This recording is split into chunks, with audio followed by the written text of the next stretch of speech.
the main sort of, in a sense, permanent adjustment was that it was clear that Mary was really taking over as the boss at Downton and rather taking the reins from her father, which is a theme we go on with. She's very much in charge. I mean, it's a courteous arrangement. They're not rivals in any sense.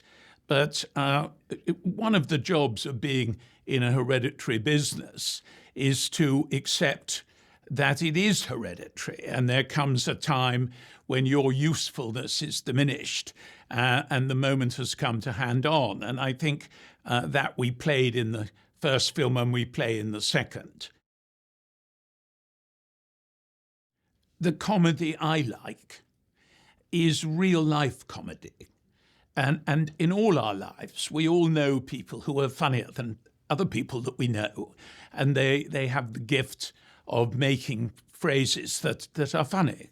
But they don't take you out of the real situation. They're funny to a degree, but they're not all about Whitehall farce. So you can return to the truth of the narrative situation without any difficulty. And that is, I think, the level of comedy that sits well in a kind of ongoing family saga, which is really what Downton is.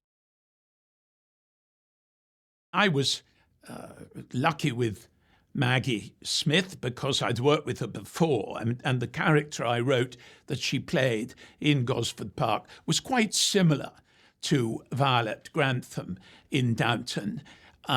She's a very rewarding actress because she has a great gift, well, she has many gifts, but she has a great gift that she can be very funny 1 minute and 2 minutes later have you crying. And she does it without changing into someone else. Lesser actors turn into someone else when they shift gear. But she doesn't. She remains very true to herself, and she gets, or of her own character, and she can get laughs as that character, but also tears. I'm part of a dying breed who believes that one of the jobs, at least, of the entertainment industry is to entertain. We're a diminishing number, but I want people to watch Downton and enjoy it.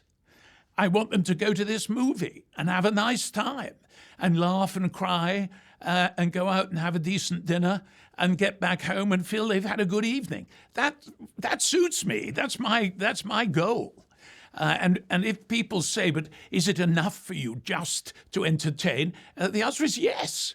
And you know, I hope every now and then I make them think about the disparity of background in an unequal society, or I make them think of the difficulties of being homosexual in a period when it was still illegal, or, you know, we touch on things. But that's not the prime purpose. The prime purpose is to give them a really good evening.